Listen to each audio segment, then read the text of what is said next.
Yan ay mga idol. Ga-piping ko diri sugod mga idol. Kita na ko sa inyo mga idol. Kini mga idol, supply ni paingon sa tangke gikan sa source kini. Tapos kani supply ni paingon sa balay. Gabutang ko og check valve nga one way para kung undang og agas ang source, dili mo balik ang tubig. Dayon dito pud mga idol, magbutang po og check valve dito para panaog. Nga one way gapon para dili mosulod ang gikan sa source pasakas tangke kini niya. Mo dito ra siya taman sa kuwan. Kaya na may pinakalas sa pusit dito sa ilalim sa tangke. Kini panaog pa na ako nito mga idol. Dito pa yung sa source.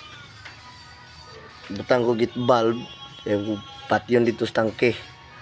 Dire po git valve para patay ni sa supply sa balay. Ang tangke mga idol na sa bunga. Sangat na to ra mga idol. Pusit rin na lang doon ako pusit ni mga idol.